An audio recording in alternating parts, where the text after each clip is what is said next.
Yeah, and if there's one thing that I know about you, you are passionate as hell about good poops there. These So, fall into my category of snake makers.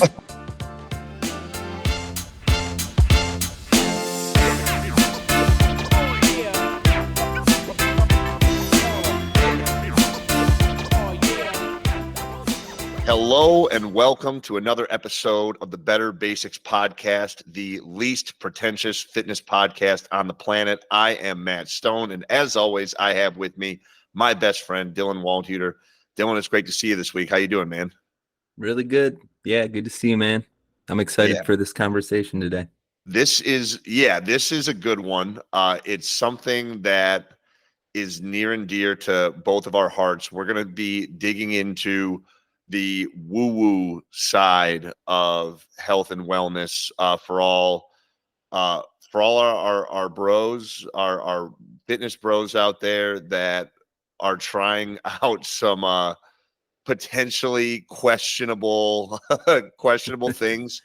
We're going to talk a little bit about just generally, uh, you know, where some of these practices come from. But then I think the best thing that we're going to do for the people is talk about some of our favorite things that people can actually use that might seem a little bit more on that woo woo out there side. Hell yeah. Yeah, But to kick but things off, we're gonna explore a pretty interesting hot topic of the week, and one that's got some undertones to it that are near and dear to my heart. For those that don't know, I work in the world of water and water technology, and the headline comes from Prime Energy sports drinks, owned I think by Logan Paul, right? Logan Paul and KSI, who are two like of the top YouTube celebrities. Okay. And there's a class action lawsuit out right now claiming that Prime Energy drink, through some independent testing that they did, is misrepresenting the levels of caffeine in the drink itself, and also that there's pretty significant presence of PFAS, which is something you may or may not have heard about, but touches the water world quite a bit. So PFAS is per and polyfluoroalkyl, I can't even barely pronounce it, substances. It's PFAS. We just call it PFAS. um, and you'll commonly hear them referred to as forever chemicals. They literally don't go away. Their chemical bonds are really tight and very difficult to destruct. And they come from things like waterproof material, anti-stick pans, firefighting foams. There's a really good movie with Mark Ruffalo called Dark Waters. It details the 3M case related to this PFAS issue, and it had all of it had to do with Teflon. So Teflon pans, in order to make them non-stick, utilize this chemical additive um, to generate that non-stick nature of the pans. And this stuff doesn't go away. It's a forever chemical. It's in our air, it's in our water, and the rain that falls collects it from the air, puts it back into the water, goes through the water cycle, evaporates back into the air. It never goes away. And it's gained a lot of attention recently in the water world and elsewhere because, one, they've been able to detect it better in water, especially. So the testing for it has just gotten more advanced. But they're also finding it in humans. So in human blood serum, and they've associated it with an increased risk of certain types of cancer and decreased immune function. So now there's this whole human health consequence around it. And if you watch Dark Waters, it's a really interesting movie, 3M got in some trouble because people that were working in their factories and people that lived around their factories that were drinking the water, and even things like cattle on farms, were dying and getting sick and getting cancer and having all sorts of issues.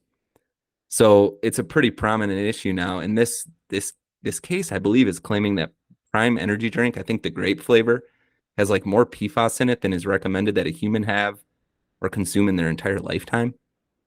So the Yeah. verdict's still out, right? Like I think it has yet to be settled in the courts. And of course, Prime is suggesting that they're completely misrepresenting the truth. But for me, Not that I've drank Prime before. It's not really targeted to maybe my market, which I think is something you want to hit on, Matt, but I'm staying the hell away from this stuff. Yeah, so you said a couple things that are really important. The first is that none of this has been proven to be true yet. These are independent studies, and that's where this lawsuit's coming from. And so they're basically going to take this to a court of law where, some more facts on this will come out. And now, Dylan, I want to know a little bit more because PFAS is something that I've heard a bunch about, but it's not something that I have a ton of knowledge on. So that this has something to do, like how are they created? How they're forever chemicals, but so they're created in the production of like plastics, or is that where they come from? They can be, yeah. They're the chemical makeup of these different materials that make them really effective for being like hydrophobic or like resistant Got to it. water or resistant to sticking in the case of Teflon. And so they achieve that by having these really tightly bound chemical bonds. So Hmm. the big challenge with water right now and regulation around it is you can remove it from the water, but when you remove it from the water, what are you going to do with it? Are you going to throw it in a landfill where it's just going to end up back in the air and then end up back in your water? So the a lot of the new evolution in water technology is how do we destruct it? And Right. destructing it is a much more difficult thing to do. So it's a challenging one. It's something we're living with. It's something that's probably in us already, but we should certainly limit our exposure to it. And maybe it has a tie to some of the borderline woo-woo um, with regards to use of Teflon pans because they're super popular and I used them for a long time. I know many people do, and my house now is exclusively stainless steel cookware for this reason. Hmm.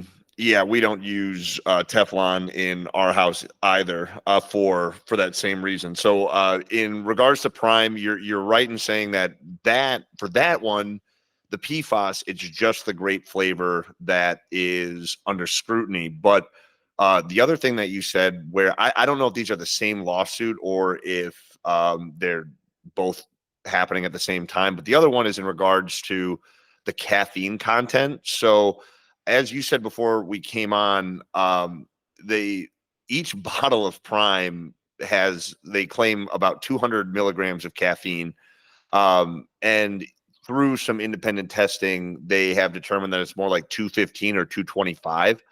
Um, and so like that in and of itself isn't really that crazy, but the thing that is ridiculous to me is the fact that this is a beverage that's being marketed pretty much exclusively to children and teenagers, and 200 milligrams of caffeine for for a teenager or a child is ridiculous. It's unnecessary and can be potentially dangerous. And then if you think about, like I used to drink a lot of Gatorade, Powerade, sports drinks when I was a kid. We played basketball together.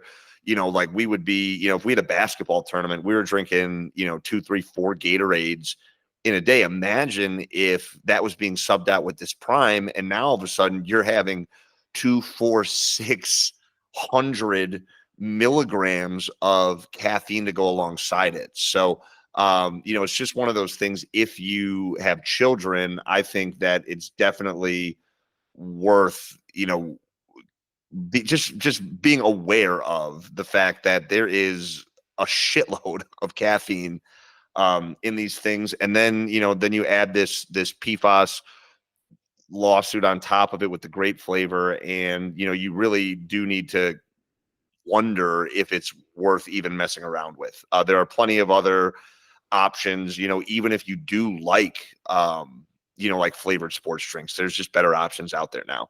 Or like both you and me, we're big Element fans. LMNT, not a sponsor, we wish they were.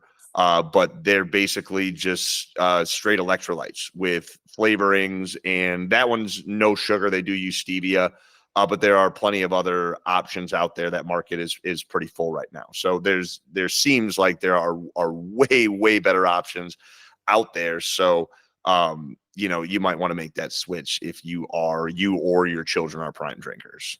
Yeah, and the market share that Prime has in the sports drink world is crazy. I mean, they're competitive with Gatorade now. They may even have topped them. I hadn't really considered it through the lens of like the younger generations where this is really heavily being marketed. I mean, I'd drink a Gatorade at lunch in the high school cafeteria. Mm-hmm. And 200 milligrams of caffeine, that's like 2 cups of coffee in a sports drink. That's a lot of caffeine. So, um, yeah, I mean, if you think about high school kids today drinking Prime like we drank Gatorade, that's wild to think about. Yeah, it's crazy. So I think that's all we really need to say about that subject. But I do think that it kind of lines up well with where we're transitioning for the rest of the show. So let's the topic that you brought up was it, titled "Woo Woo for Ordinary Dudes." So I guess a good place for us to start is, what do we mean by woo woo? Yeah, so woo woo, I think pretty typically starts to touch on some of the more mental and spiritual aspects of health and wellness. And we're going to hit on some of that stuff. I think we'll use woo woo for ordinary dudes to kind of start to get into some of the stuff you might see in like the biohacking world. And there's all sorts of interesting and even strange things out there that you really got to be careful with, because we've talked many times on this podcast, the intent behind promoting it could come from a myriad of different places. And it's really easy to latch onto something that sounds crazy, promote it as effective, and gain a lot of eyeballs for it. And we're going to talk about some of those people as we go through this. Um, but I think woo woo for ordinary dudes means we're going to talk about some things that we've tried, that we know, that we understand, that we've studied, that we've used, that kind of touch on that world of mental, spiritual slash biohacking. Yeah, and so when we think of these woo woo, science things, these woo woo health and wellness, I guess trends, the thing that they do a really good job of, they being the influencers who promote these things, is they do a really good job of telling the story about how they're rooted in these ancient traditions, the Ayurvedic traditions, traditional Chinese medicine, so they do a really good job of creating this separation between medicine and so it's this kind of the alternative medicine, and so while there is a lot of anecdotal evidence, these things tend to lack the more scientific things, the studies that really back up a lot of the claims that they're making. Yeah, and maybe important to just note the differences between anecdote, rigorous science, and then even things that just have like centuries of anecdotal evidence to support them, right? So with anecdote, we're talking like this worked really, you'll see this all the time on social media. This worked really, really well for me. So therefore it's going to work very, very well for you. It's N of 1 or N of 5. I know 5 people and I've helped them resolve this gut issue using this remedy. And you got to be careful of some of that stuff, right? Because the claims around it can be pretty unsupported.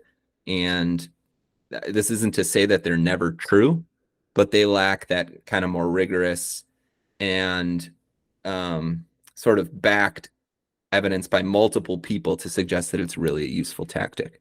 When we're getting into the science, we're talking more like, and we've talked about some of the different ways you can study health, everything from mouse studies all the way up to like the best of the best, which would be a randomized human control trial. And those things are how we get good information about different health remedies and how we can implement them in our lives. And there's even challenges with how they get interpreted and communicated through media, which we've talked about. But I think to your point, Matt, a lot of this touches on like things that are anecdotal, but people have been using for thousands of years, right? It comes from like alternative medicine or Eastern medicine or Chinese medicine. And that's where I start to pay a little bit more attention, because while it may not have a rigorous randomized control trial to study it, that doesn't necessarily mean that it isn't effective, right? If it's been working for generations for a population, there's something interesting about it at play. And that's where my attention starts to peak a bit. Yeah, and I think that if it's something that you're interested in and can help you with a problem that you might be having, these things are worth trying out. They're worth experimenting with. It's just making sure that you understand any potential risks, making sure that you aren't thinking of it as this magic pill, because that's what it seems like everybody is searching for, whether it is the biohacking, the next biohacking thing, or you see with modern medicine too. I mean, it's both sides play this magic pill card very well, and it's just understanding that no one thing is going to have a massive, is going to change your life entirely. It's going to take, it's about stacking these good habits on top of one another and finding things that work for you.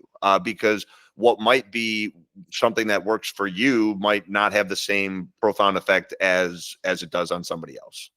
Yeah, and when we're talking about the mental and spiritual world, it's important to note it's really difficult to study the connection between the mental and the physical. So a lot of this stuff is going to hit on some of that, but it can be difficult to study through a randomized control trial using humans. So some of it has to rely on like thousands of people using it for thousands of years and having some impact from it. Or maybe we can isolate a variable and try to, estimate what might be leading to this benefit and isolate that and study it to come to some conclusion. But just because it's woo-woo doesn't mean we should entirely write it off. And I'm looking at the show notes here, and it looks like the first thing you have on the list is butthole sunning and semen retention. All right, well played, well played. All right, so butthole sunning, perineal sunbathing is something that has made the rounds. I mean, it started like, this is what's so funny about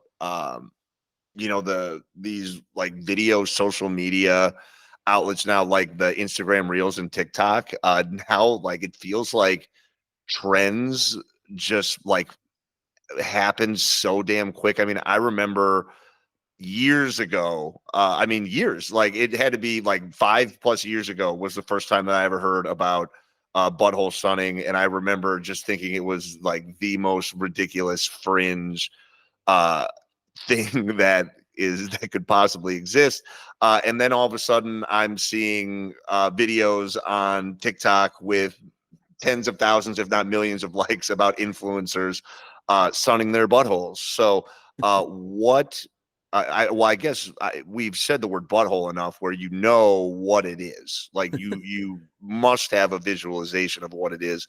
And so usually what this means is for very short durations of time, the claims seem to be that after about 30 seconds of direct sunlight on your perineum, your taint, your butthole, you are going to, it's something like you absorb more vitamin D in those 30 seconds than you would through like regular skin exposure for the rest of the day. This is one of those things that not only does it not have any like scientific studies to support it, it really also doesn't have a whole lot of like ancient anecdotal evidence to support it either. There are some loose claims to Taoists, but there really is no proof that that's something that they actually did.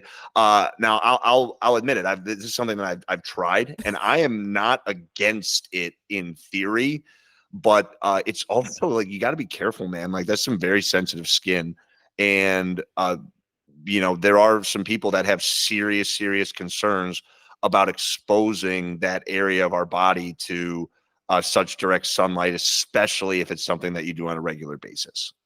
Yeah, dude, sunburn hurts on my forearms.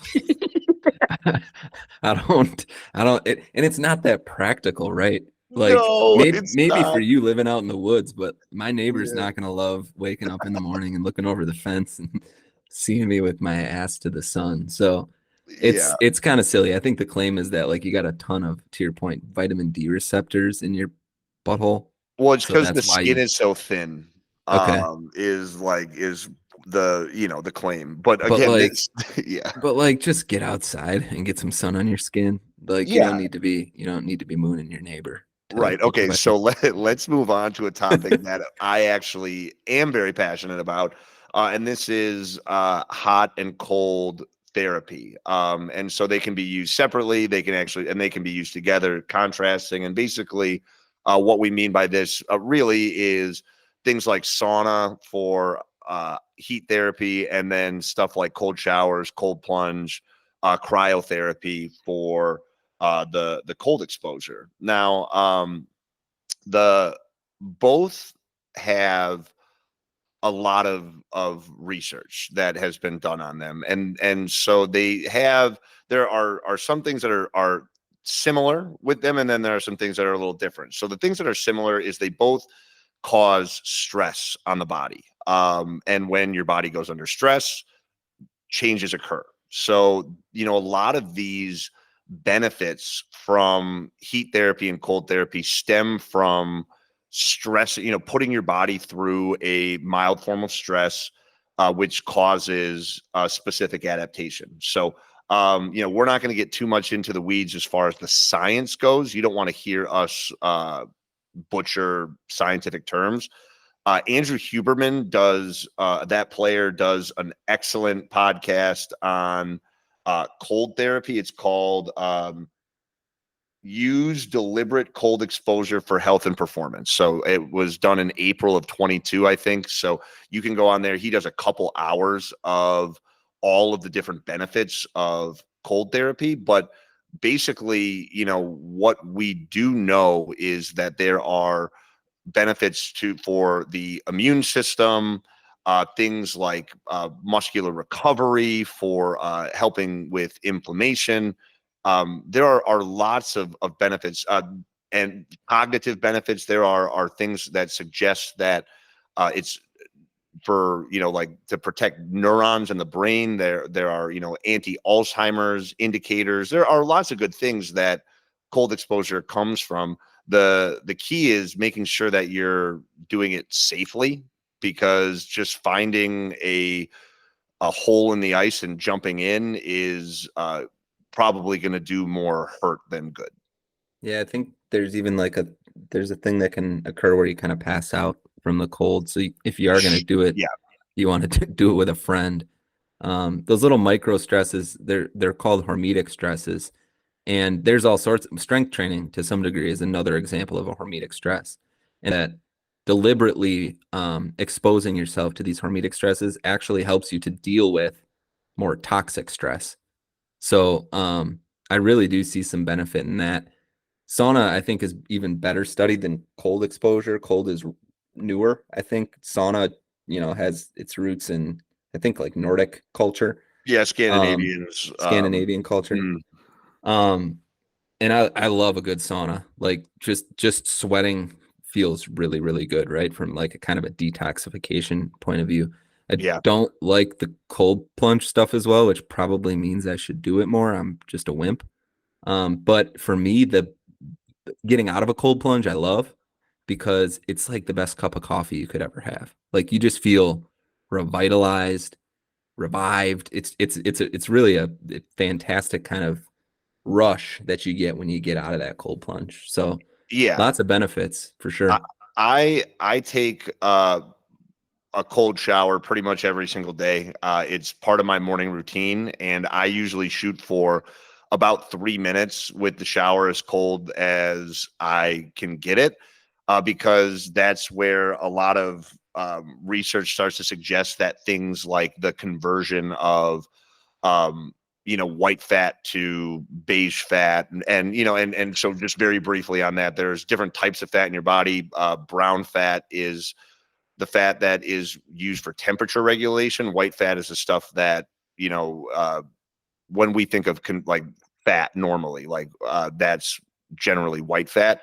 And if you can, you know, put your body in this, cold state for a long enough time, it can start to convert fat into brown fat, which is used for temperature regulation. So, but the thing above any of that, the reason why I like the cold shower in the morning is just like you said. I love the way that it makes me feel. It gets me energized. It gets me focused and clear, alert for the day. And the reason for that is because basically it just releases adrenaline into your system. Like that's what happens when you expose yourself to cold. Adrenaline gets released into your system, so you're going to be more alert, which is why you feel awesome when you get out. Yeah, the only caveat I'll note on cold exposure is you don't want to do it after strength training. So make sure there's some extended period of time between your strength training session and your exposure to cold. There are ample studies to show that it blunts the muscle building signal. So this is not the case if you do it far enough separated from that. It actually can be very good for recovery. But Yeah. if you're at the gym, don't take that cold shower immediately following that strength training session. Yeah. Now, for any professional athletes that are out there listening to this podcast, you can probably, you can do whatever the heck you want, because there are benefits as far as that muscle recovery. And a lot of it is perceived, like perceived soreness. So, like, if you are a very highly trained individual, that's not something we would worry about so much. But for most of us regular guys and gals out there, where every time that we get a good muscle pump, we want to make sure that it sticks.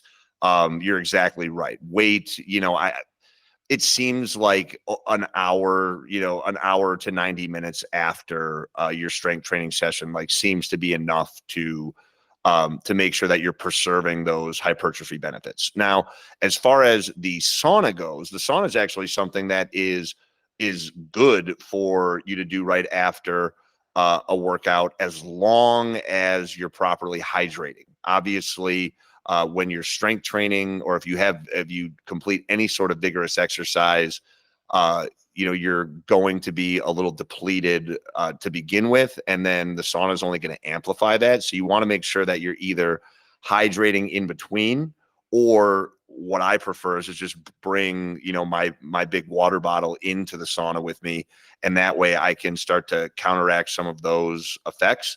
But like you said earlier, the sauna is great for detox. It has those, those same sort of like neuro protective benefits that cold plunge does. With there are studies relating to like anti-Alzheimer's markers, and how saunaing can help with those. And the other cool thing about sauna, like you said, because it's been studied so much, it really seems like you can't do it too much. It seems like the more you sauna, the less likely you are. Like, it's the less likely you are to die. Basically, you're going to live a longer, happier life if you're sauning more often. Cool. Anything else on that, or should we move on to the next? No, I'm ready to go. So the next thing that we got here is breath work. And breath work is one of those interesting things, because there are so many different types of breath work, and you can find a type of breath work that will do pretty much like whatever you need it to. So I think one way that, I guess, like, one of the things that, how I like to look at it, is breathing is an autonomic response. It's something that we don't have to think about to do.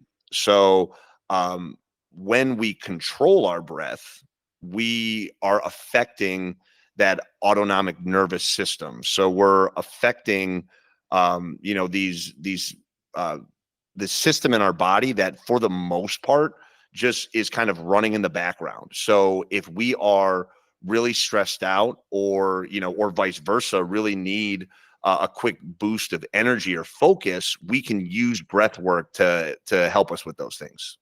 Yeah, or alternatively to wind down, right? To activate our parasympathetic nervous system.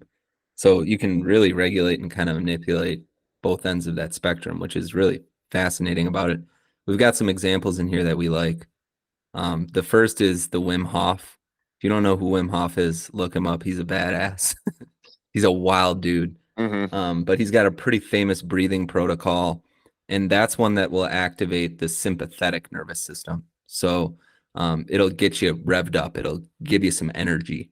And it's pretty wild. I've done it a few times. There was a stretch where I was doing it pretty regularly because I was doing trainings online and needed a good burst of energy over the course of the day. And it's a pretty rigorous protocol, some really fast breathing, big breaths. But man, like your body will tingle if you do it right. And there's an important note in here too. Generally, faster breathing will activate your sympathetic nervous system, right? So like if you're gonna work out, you want to be breathing quick to get that sympathetic nervous system going. Slowing down your breathing will have the opposite effect. It'll activate the parasympathetic nervous system and help your nervous system to wind down. Yeah, and one of my favorite ways to do that is with some box breathing, and I know that's something that you've done in the past to help like right before bed. But basically, like what box breathing is you inhale for 4 seconds, hold for 4 seconds, exhale for 4 seconds, hold for 4 seconds. And you can manipulate that timing. 4 seconds is the standard, but there's no reason if you want it to be longer, like you can certainly do that. And it is such a good way to wind down at the end of the day.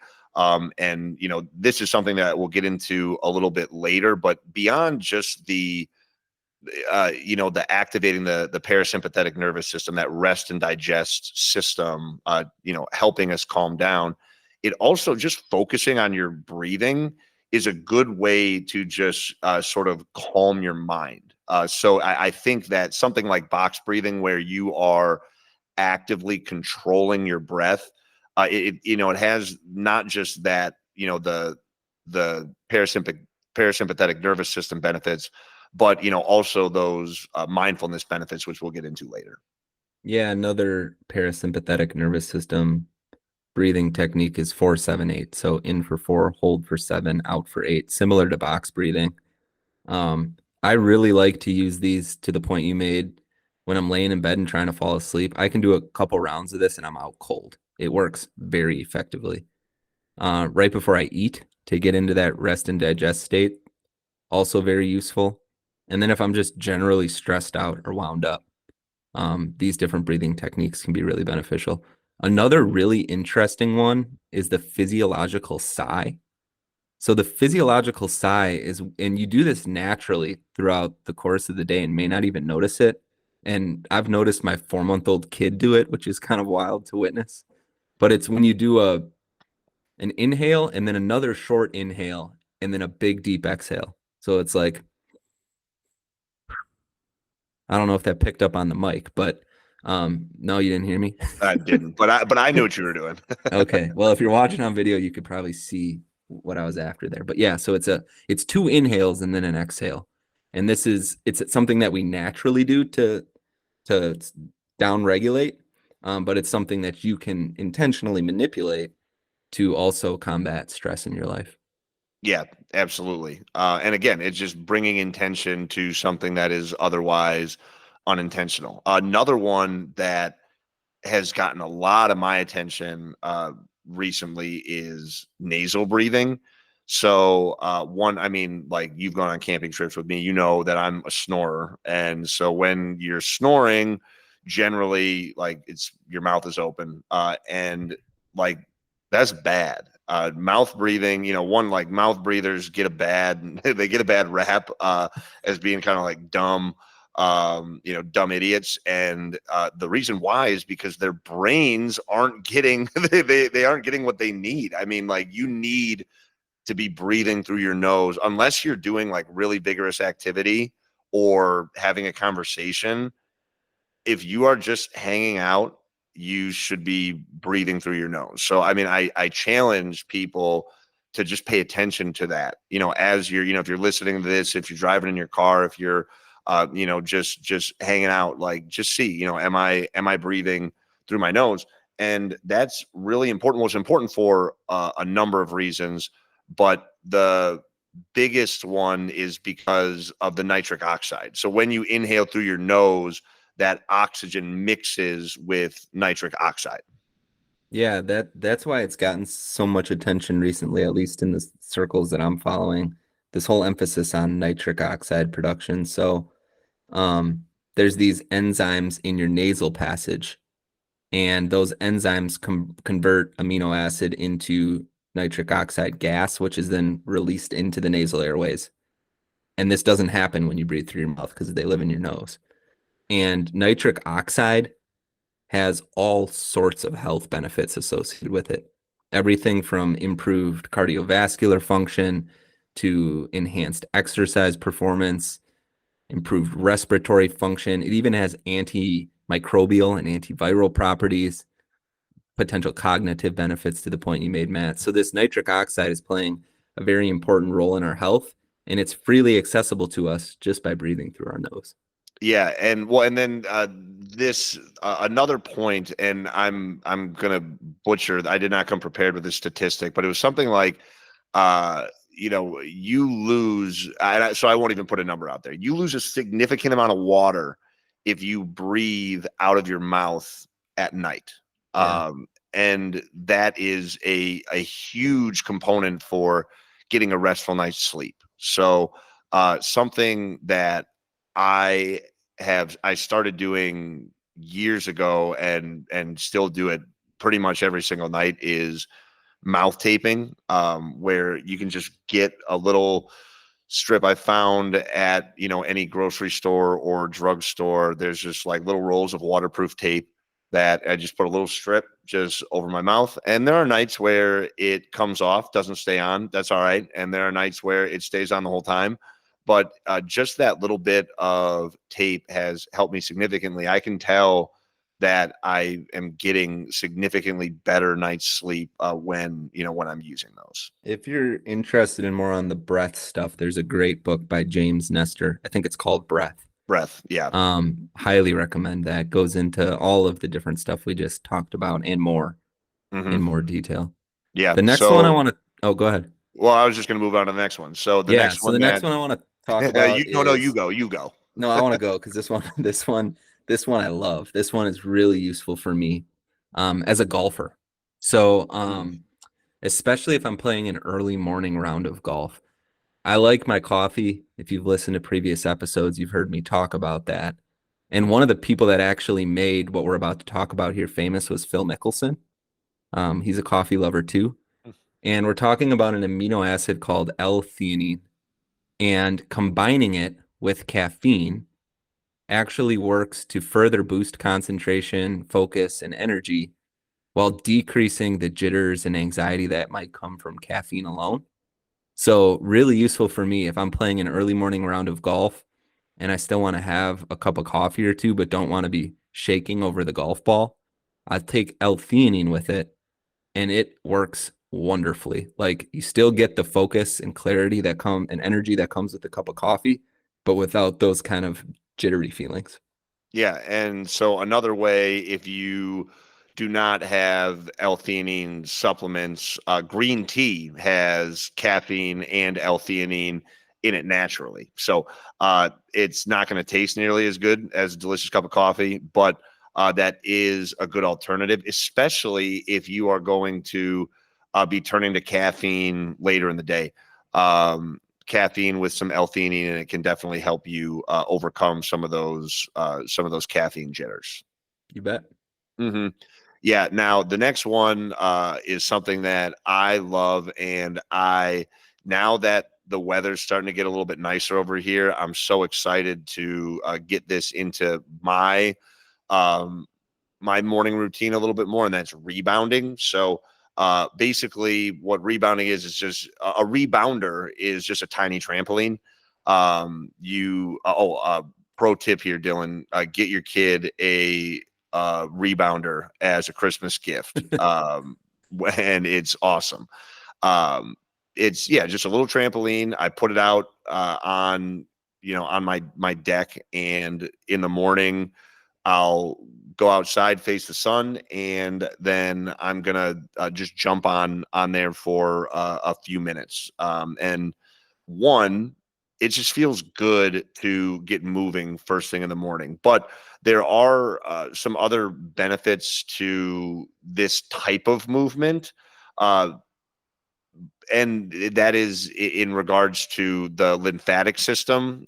So the lymphatic system is basically just like the drainage system. It's where all of the, it's the system that cleans out all of the, dead cells and stuff in our bodies to get it, functioning properly. And by doing stuff like rebounding, you can really get that system flowing nicely and get that lymphatic fluid flowing and get your body regulated. Yeah, any kind of movement will do this.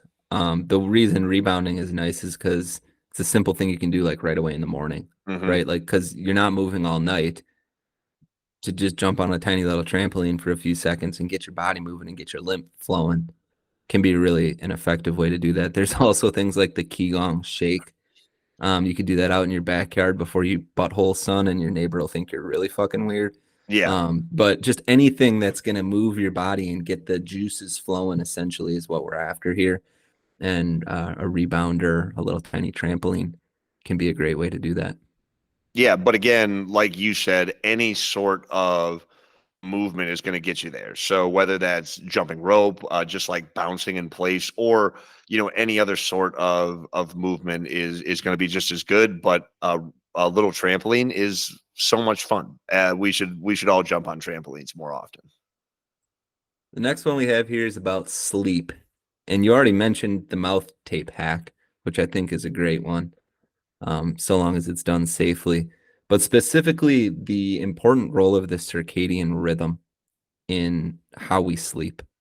And I think there's a couple of really important practical pieces of advice underneath this topic that are typically more amplified by maybe the biohacking world, but are pretty simple interventions that can have a lot of positive impact on the quality of your sleep, your ability to fall asleep, etc.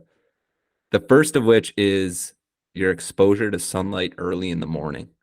So there's a ton of studies to show that by exposing your eyes specifically, and even your skin, to early morning sunlight actually sets your circadian rhythm in place, making it easier for you to fall asleep and stay asleep at night.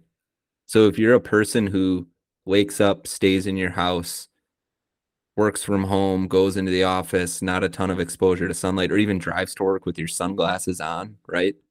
You may not be doing everything you can to set this circadian rhythm in motion, which is incredibly important. Yeah, Um, and that goes, I mean, and especially like, if you sleep in past that morning sun, because there's benefits to, it's not just sun right when you wake up. There is benefits to actually that the sun, as it comes over the horizon. And I believe it's because it doesn't have blue light in it. I think that's part of what the process is with your circadian rhythm. But yeah, it's one of those things where you want to try and get up, as close to the sunrise as you can. And I understand that that's not practical for everybody, but if you are a person that is up, around when that sun's starting to come up, you will be setting yourself up for a way better night's sleep if you get outside and get some of that sun into your eyes.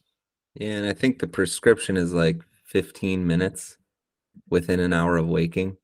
So 15 minutes of sunlight in your And that's eyes, not on your skin. consecutive. Like it doesn't have to be like necessarily consecutive minutes. You don't have to Yeah. just stand there. But yeah.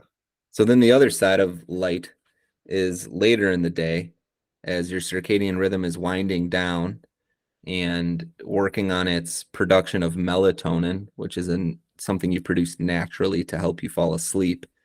Exposure to blue light becomes really damaging to your sleep. So this is like artificial light. This is what's in your computer screen. It's your TV.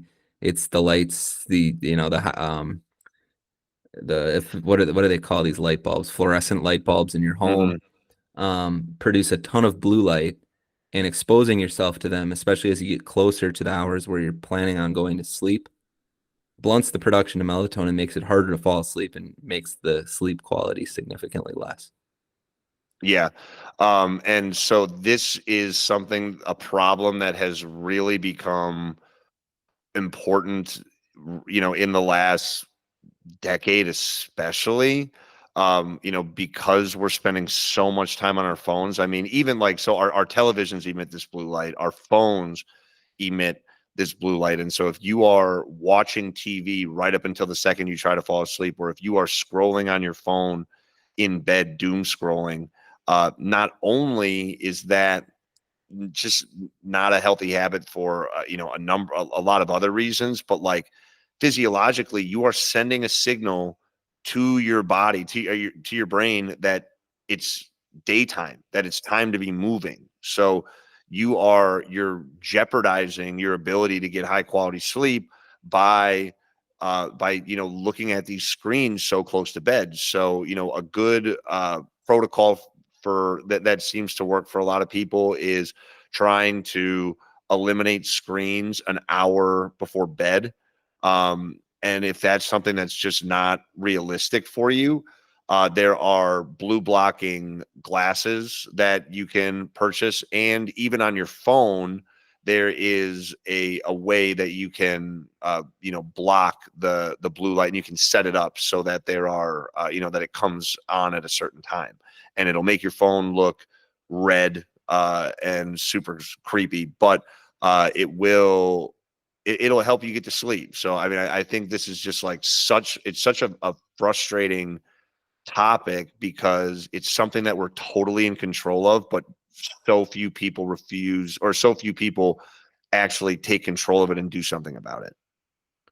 Yeah, you bet.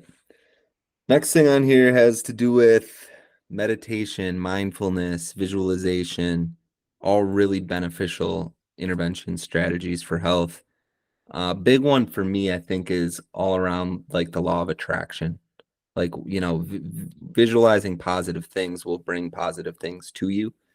And I'm the type of person that can easily get stuck in the opposite cycle where it's like you pay attention to these misfortunes and suddenly it feels like your life is just a series of misfortunes. And I think there's a lot of truth to what you pay attention to grows, and what you give your energy to is sort of what your life becomes. And so I've really tried to be intentional about focusing on attracting positive things, reframing negative situations, and expecting better. And I've found that by expecting better instead of assuming the worst, that it actually does attract more of that into my life. So that sounds a bit woo-woo, but I do believe there's a lot of truth to it. Well, yeah, I mean, it's just like if you buy a car and now you see that car everywhere because you're paying attention to it. So your mind will find what it's looking for. So if you are Mhm. always looking for the negative, you will find it. But if you can start to be searching for the positive in your everyday life, that's when really great, woo woo, borderline magical stuff can start to happen. And one thing that I have found to be really, really beneficial in my life for this, and I know that a lot of other people recommend doing this too, it's gratitude journaling. And it doesn't even necessarily need to be something that you write down. I do have a journal that I do write down, and it's super simple. It's three things in the morning, as soon as I get out of bed, what are 3 things that I am grateful for? And then 3 things right before I go to bed, what are 3 great things that happen today? And if you can just start and end your day with that type of gratitude, it is, I promise you, I know it sounds simple. I know it sounds woo woo, but it's going to have a profound impact on how you interact with the world. Yeah, this is the one I use. Fantastic. The 5-minute gratitude journal. Hmm. And it just prompts you every day with like really simple things. But man, if I miss a day of this, I can tell. Like to start my day by just sitting down and reflecting on the things I'm grateful for. It sounds so cliche. But there's so much truth to it by focusing your attention on, abundance, on the things that you're grateful for, just attracts more of that very related to what we talked about before with the law of attraction. Yeah, and it's just at the end of the day, it's just choosing how you interact with the world. And even if you don't believe in the kind of like that mystical side of it, which is fine. Like if you have the choice to interact with the world in a fun, positive way or shitty way, why would you pick the shitty way? You might as well you get to live your life however you want. You might as well like view it from a positive perspective.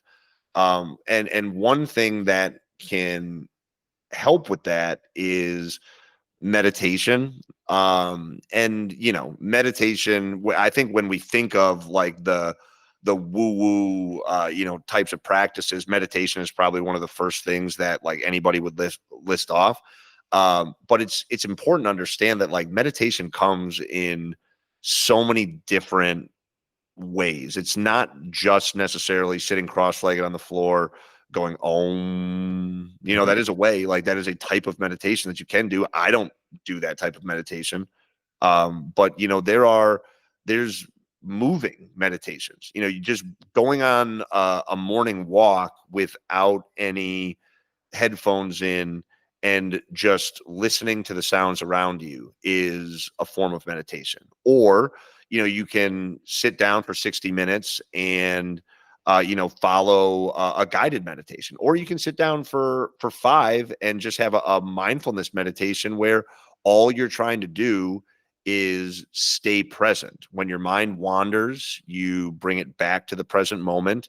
And these all are different ways that you can have a successful meditation practice, and they all work in different ways. So I encourage people to try these different styles and see what works for them.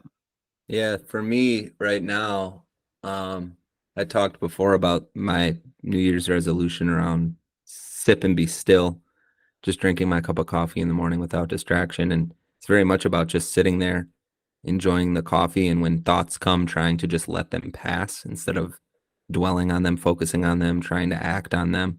So meditation can take a million different forms. What's that blue book you gave me years ago? Be here now. Oh, dude, I have it. Hold, please. Now is the way. Now is the way. I just started reading this again. Corey Allen. That is a great book on Great sort of book. intro meditation and a number of different ways you can implement it into your life.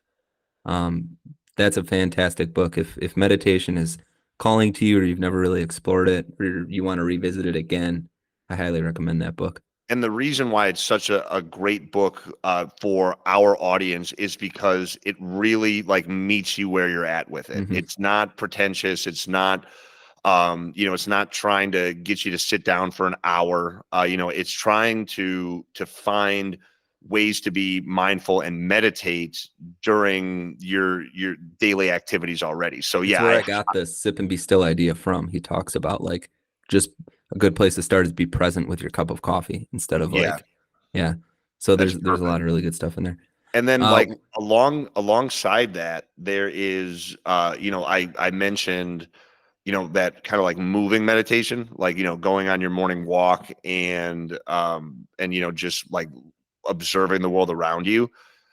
If you can stack that with this next, thing, like you're going to be in real good shape. That's wide peripheral gaze. So this one if you don't think about it, like if you've never thought about it before, it sounds kind of weird, but it's exactly what, what it says. It's shifting your focus from what's right in front of you to softening your gaze and seeing everything around you, right? Yeah. And if you pay attention to this, it's wild. Like I find even when I go for a walk out in nature, a lot of times my head is here. Like I'm watching my feet and the next step I'm going to take. And I look up and it's like, oh my God. So by expanding our visual field, our body actually switches off the stress response because we're not so enclosed on what's happening right here. This wide peripheral gaze actually has the ability to induce a state of calm, reduce stress. It allows our eyes to relax and just take in this broader panorama view. So it can be really useful when you're out on a walk. Yeah, I think what I remember reading is it's, evolutionary in the fact that when our ancestors, had the opportunity to gaze out on the horizon, it meant that everything was okay, that there was no direct threat to be dealt with right in front of them. And so it was a signal to their bodies that they had the ability to relax. And if you think about how we interact with the world nowadays with our phones, always just right here, looking down right at it, or driving through traffic, looking at our computer screens, everything that we do is with such a narrow focus. And if you can just take some time, and you don't even have to be, you don't even have to necessarily be out in nature to make this happen. Even if you just look out your window, and even if you're in the suburbs or in the city, you can still soften your gaze and just allow your visual field to take in as much as possible, and just see what type of effect that might have on your stress levels. Yeah, I really love that one. The next one I have on here we can cover quick, but I'm a big fan of this.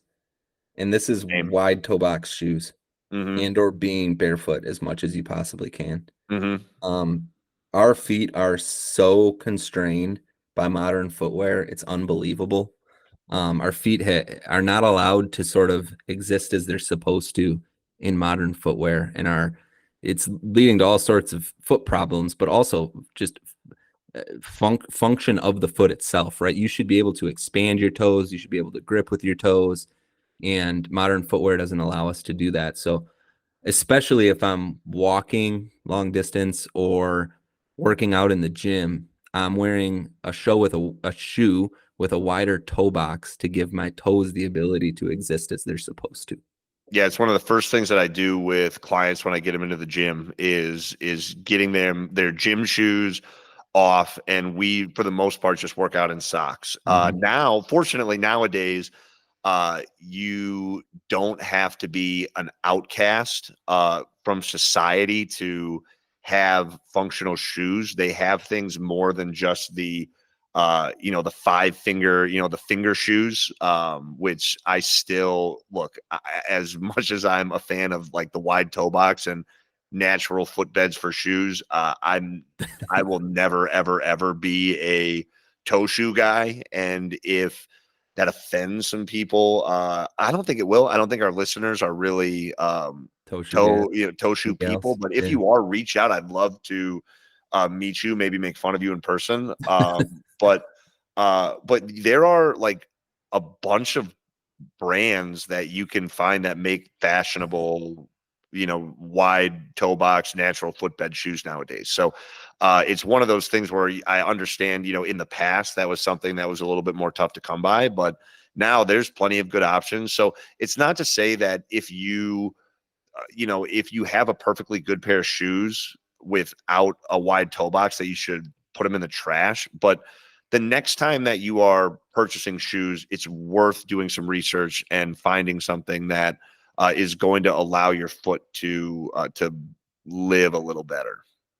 The next one on the list is one of my favorites on here because it's had a huge impact on my life. And this Mm. started popping up in biohacking circles because all the influencers were suggesting that you cook and then cool your potatoes and rice before you ate it. And the reason for it is because the starch turns into a resistant starch. So resistant starches are found in like less like greener bananas. The greener they are, the more resistant starch they'll have. Some whole grains, beans, and then cooked and cooled bread, rice, and potatoes. And so normal starches, they'll break down into glucose when you digest them. Resistant starches don't break down. They pass through your digestive tract down to the large intestines. And in the large intestines, they can ferment there and create more good bacteria. So it's really important and beneficial for boosting your overall gut health. It can help with constipation. It's shown to lower cholesterol levels, shown to lower the risk of colon cancer. And what it does that's really interesting, and there's this new, it's not new, but it's being studied more now than ever, which is the presence of short chain fatty acids. And these are produced by the fermentation of fiber and resistant starch in our colon. So these resistant starches can be really important for the formation of these short chain fatty acids, and they act as prebiotics in our gut. So they feed the probiotics, those beneficial bacteria, to support an overall healthy gut microbiome. And they boast numerous health benefits. Like I said, they're still being studied. We're going to learn more about them. But the presence of these short chain fatty acids has been shown to be beneficial not only for gut health, but for other components of health as well. Yeah, and if there's one thing that I know about you, you are passionate as hell about good poops, Dude, and these resistant starches are going to help get you there. these So, fall into my category of snake makers. These are great, and it is a really effective way to do it is to cook and cool your rice and potatoes. So you can mhm. cook them, cool them in the fridge, rewarm them up. Um, I was cautioned by a friend who's a physician's assistant to be careful with cooking and cooling rice, though, because it can cause foodborne illness.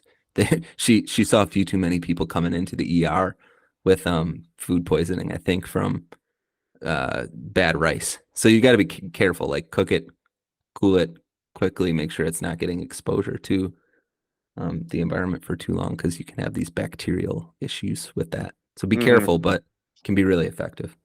Yeah, for sure. You snuck this next one in here on me, so why don't I you just wanted intro to it? touch on this quick because I've been paying attention to this a lot. And this is just like dopamine addiction, like Yeah. with an addiction to our mobile phones.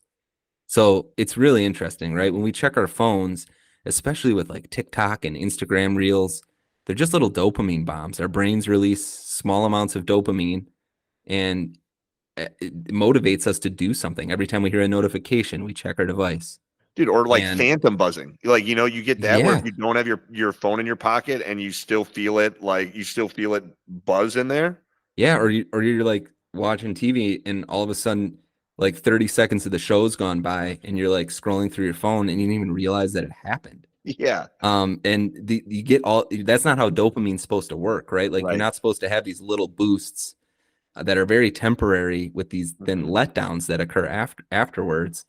And people are becoming reliant on it. I've felt it in myself, and it's taking a toll on our brains. And I think there's all sorts of negative effects that could come with that. They're showing everything from cognitive ability to motivate issues with motivation, problems with social and emotional skills, problems sleeping, just general laziness and apathy. So I'm really cautious about this now because I think it is dangerous. Yeah, and it's one of those things, it's so tough to, go cold turkey on because we're just surrounded by these little dopamine hits all day long. So I think the most important thing is being aware that this is what is happening and figuring out ways that you can take control of it. So whether that's setting time limits on your devices or just making sure that you're using these apps as entertainment, and it's not just so mindless Hmm. entertainment. It's Yeah, something that you're actually bringing intention to. yeah. Choose to do it and be present with it. Right. I try to restrict as much of it to the toilet as I can now, and that seems to help a little bit. But Well, and you're um, still in early dad phases, so that is going to that's going to grow exponentially as your kid starts becoming more and more mobile. yeah, I mean, I'm especially cautious with it around my kid now, even though he's only 4 months old.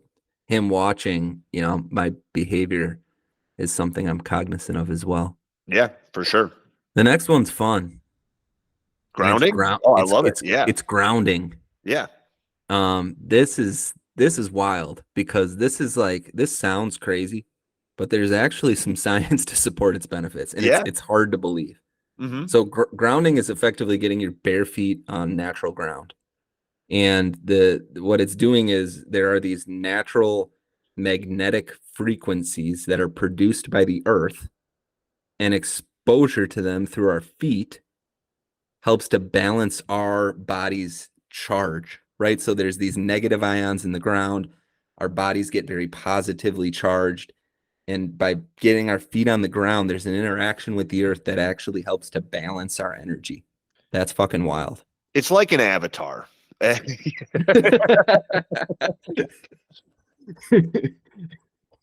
Oh man. What's the mother trees called? Yeah, well, I can't remember. But Dude, anyway. they call it the universal anti-inflammatory remedy. Like, Mhm. and there are multiple studies. Grounding has been documented to have profound beneficial effects on physiological and emotional stress, normalizing influence on cortisol, calming impact on electrical activity of the brain, normalization of muscular tension. Like these are real studies in humans. Yeah. I mean, and just anecdotally, I can't remember which biohackers book I read this in, but they basically suggested that if you are on a road trip or or in a plane, what you should do when you get to your destination is ground there, because it will really help with jet lag. So, maybe not like what's is it, Jack McClane in Die Hard, where he takes his shoes off on the plane. Maybe wait till So you you get there. actually, yeah, you got to wait, but until you're in the grass. But yeah, Especially you if you're changing time zones, I think, right? 100%. Yeah, Yeah. yeah, for sure. If you're going on a long trip or you're changing time zones, like it's weird. It's a Yeah. really bizarre thing, but I mean that's something that I notice that when I travel, it has a huge impact. It's something that I try and do every morning. I'm blessed to live in a place where I can go out and ground every day, and it really does seem to have a huge impact on my energy levels for the rest of the day. It's awesome. I love it. And like the cool thing about this one too is it's totally free. Yeah. This isn't anything that you've got A to. lot of these are. Well, yeah, exactly. And I think that's part of the reason why it resonates so much. These things resonate so much with you and I, because it's not somebody trying to sell you something. Yeah. These are things that you can, for the most part, do on your own. And that has so much value, because then it's not just another marketing tool. It's something that we can actually just anybody can implement. There is no barrier to it. I think there's also some truth to that.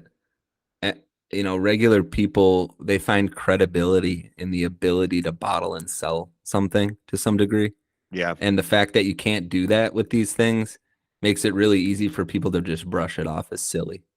So it kind of plays on both sides of that point, and I think you're absolutely right. Yeah. It looks like we just got one more on the list here, and this one is so important. Not so much like woo woo. Well, I guess it's social engagement. It's having a community. And especially as we get older, it becomes really easy to isolate yourself. Your circle of friends gets smaller and smaller. The excuses for seeing people get, easier and easier.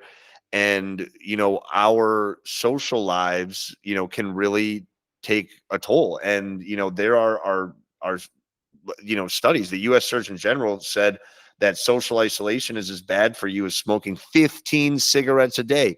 15 cigarettes, that's insane. And so, I mean, we think about what the way that a lot of people are interacting with the world nowadays. It's getting so isolated, and that's isn't just going to take a toll on the way that our communication skills and how we interact with people, but also our own health is, we're realizing, is going to have an effect on it. So super important that we have these meaningful connections and are taking time to nurture them. Yeah, man, it's a full-blown human health crisis potentially to some degree. I mean, that's Mhm. a pretty impactful statement from the US Surgeon General. I'm worried about what the world starts to look like as AI evolves and as, alternate reality and virtual reality kind of evolves. And, you hear about kids these days being so consumed by the online world and video games. And it's not only us and our generation as we grow up, but future generations as they're just washed in opportunities to find entertainment in isolation. And that's dangerous. So I think really important that we think about not only how do we grow that community, even outside of the central family unit, to ensure that we have these social connections and communities to plug into, but also foster that for the next generation as well. Yeah, I mean, look at blue zones there. And, for people that aren't familiar, blue zones are the places in the world where the most centenarians live, where people who regularly live healthy into their hundreds are concentrated in these specific areas, and they're called blue zones. And over the years, there have been all of these, different things like, oh, we finally figured out what the link was here. We figured out what the link was there. And everybody thought, it was diet or or exercise. And the thing is that these blue zones they have different diets, they have different ways of exercise, but one thing that is consistent throughout all of them is tight knit social groups, and people do not isolate themselves. So it's one of those things that, as we start to get older, you just want to think more and more about how you're going to live well the older you get. And it seems like as beneficial as exercise, as beneficial as having a good diet, having a healthy social life is going to do you just as good, if not even better.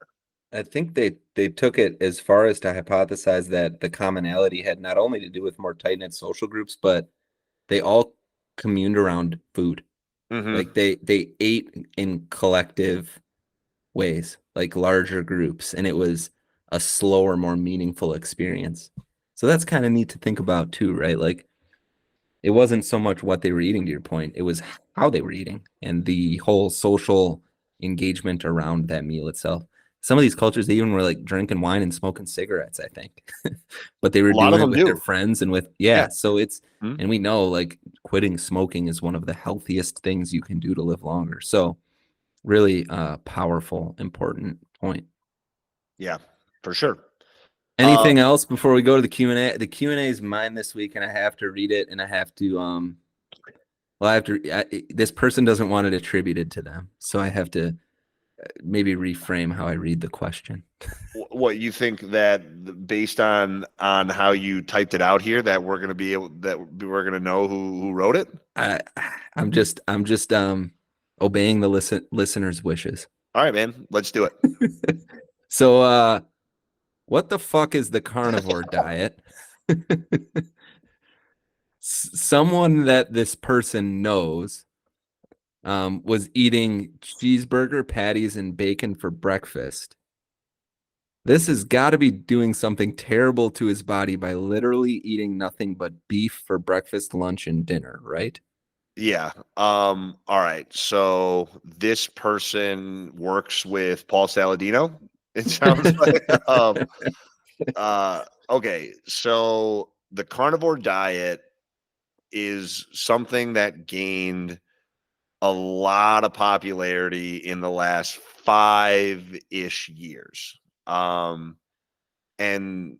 there have been a bunch of different claims and reasons, potential benefits for the carnivore diet. But slow down, meat eaters. And look, I'm a huge proponent of meat and protein being a cornerstone of your diet. But I think if it's the only thing that you eat forever, you're a fucking idiot. It's just not sustainable. I mean,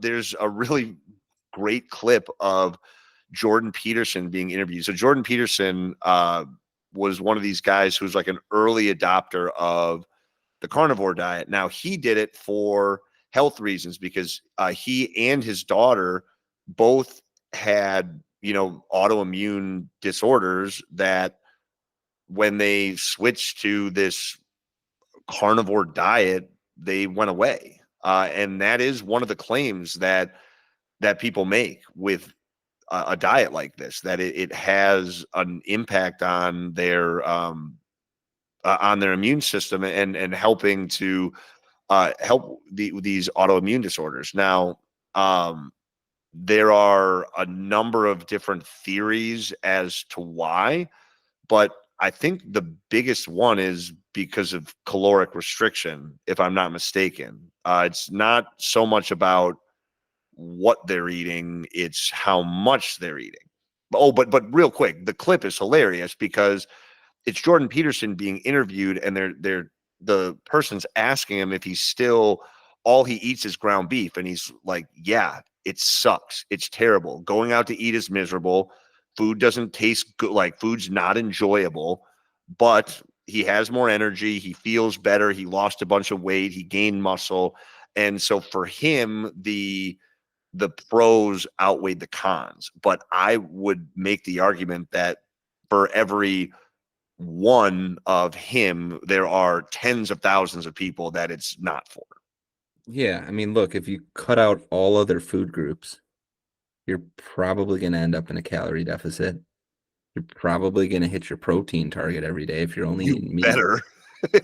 But you're cutting out a whole lot of nutrients. And I think there is some evidence that this can work for certain medical intervention purposes. By cutting out, all other sorts of foods that could cause gut distress or some sort of immune response, that it can have some benefit. And maybe, if you're a person that's dealing with some gut distress and you talk to your doctor and you wanted to, like, this could be an effective way to cut out some things that might be causing that gut distress, to kind of work your way back to isolate the singular thing that's causing that gut problem, perhaps.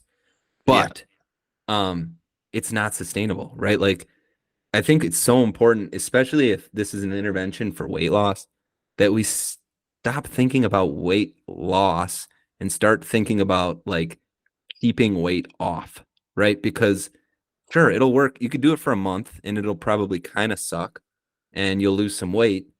But now think about doing it for a year, and think about doing it for 5 years, and think about doing it for 10 years.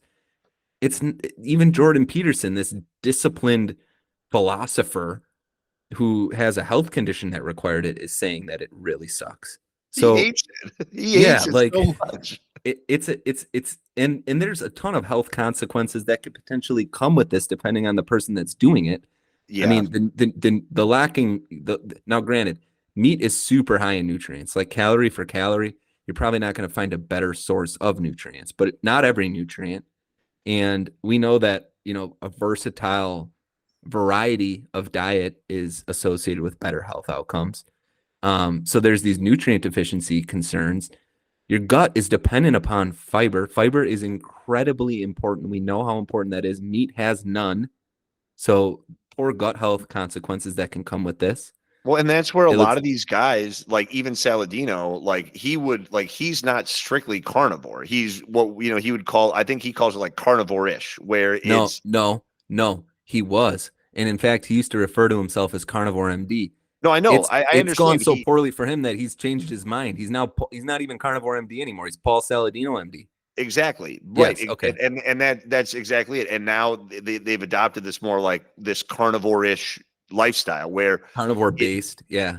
carnivore, yeah, right, exactly, like animal based, Yeah. and so it's mostly animal products, but they're still eating like fruit. They're eating a shitload of fruit, Yep. to go along with it, and dairy and all this stuff. And so, yeah, like you said, if you are only eating meat, strictly carnivore, your gut's going to be messed up, man.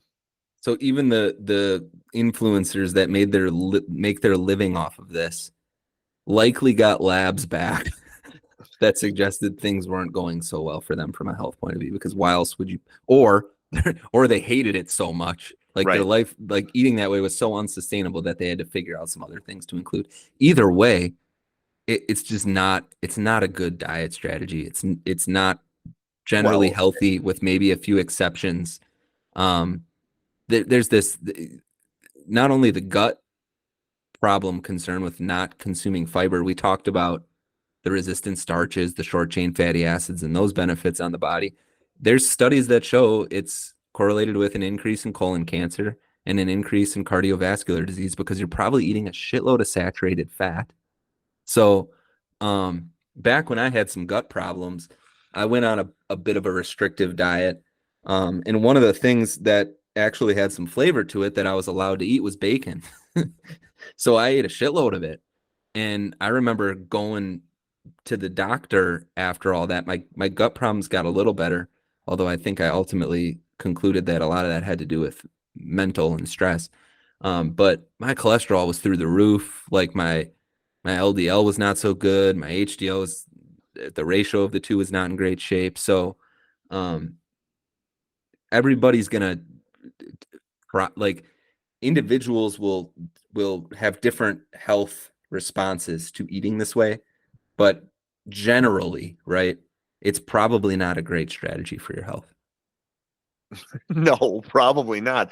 And if you are going to lean more towards an animal based diet, eating double cheeseburgers is not what we're talking about here. Like, we're talking about, I mean, and like, don't get me wrong, ground beef is great. It's a relatively cheap, good, like, protein source. Ground beef is a staple in my diet. Mhm. But if that's going to be what you're primarily eating, like, you need to make sure you're getting your organ meats. That's where the most nutrient dense cuts of meat are. You need to be eating liver, you need to be eating heart, like, and that's something that, a lot of these bros out there walking into their work with double cheeseburgers with extra bacon and no bun, where they're falling short. So, my guess is that this person is doing it for fat loss purposes. And will you lose fat if you switch to a carnivore diet? Probably. You're not going to be eating as much. So you're going to be in a calorie deficit. Are you going to feel great doing it? I don't know, man. Like, probably not. And we are just starting to get some of, like, the longer term studies back on what a long term carnivore diet is going to have on you. And like you said, Dylan, there are some pretty scary risk factors involved. So that's not to say that we shouldn't be eating meat. We love meat. We're a pro meat podcast, but I build my meals around my meat. Like, meat is 100%. yeah, but Like, there's yeah, there's too much evidence showing the benefits of fiber to cut fiber out of your diet altogether. yeah, it's Like, just that is wild to stupid. me. It's one of those things that, like, it's this classic, classic social media, where you got to take everything to the extreme, and then you end up with guys like Liver King, and that's, that's about all you really need to say. And So, then you look under the hood and he's on a whole bunch of steroids and lied about it the well, and whole time. now he's, like, really unhealthy. Like, Yeah, well, he's yeah. he's yeah, he's in a bad spot. So That's what we're gonna find with a lot of these people, because and you even see just with how they're evolving their perspective on the issue, because it's not healthy. It's just not. yeah, no, Meat is very healthy. Exclusively meat is not going to be very healthy for you. If you want to stay up late and expose yourself to too much blue light and have some fun on the computer, Lane Norton has a pretty good series debunking Paul Saladino's claims on all sorts of different things. that are worth a watch. Very fun. Lane's an acquired taste. He's pretty aggressive and he's pretty deep in the science, but I like him. I think he's pretty funny and very smart. That's it. All right. Anything else? No, I think we got it. So that means that we are going to transition to the I Lift a Sad song of the day. This week, Dylan, we actually have a listener submission. Did you have a chance to give this song a pump yet? I listened to it. I haven't lifted to it yet, but if we put it on the playlist, it's gonna come on. So, and when I listened to it, it was a jam. It's got real potential. Yeah. So let's throw it on the list. And it also the artist is already on there. Yeah. I nominated sometime around midnight by the Gaslight Anthem. I think on like early one of our early episodes. No, that's by the Airborne Toxic event. Oh yeah. Oh shit. Airborne Toxic event. Oh man, you're right. Yeah. Two different bands. Two totally different bands. This is Dark Places by Gaslight Anthem, not Airborne Toxic event. So yes. Shout out to listener Zach who submitted this to us. It is for sure a worthy of the I Lift a Sad song of the week. So Zach, we appreciate it. And anybody else, not only if you have sad songs that you want to share with us, if you have questions that you want to share, please reach out. We would love to hear from you either at Better Basics Podcast on Instagram or The Basic Trainer on Instagram. As always, I'm Matt. That's Dylan. Thank you all so much.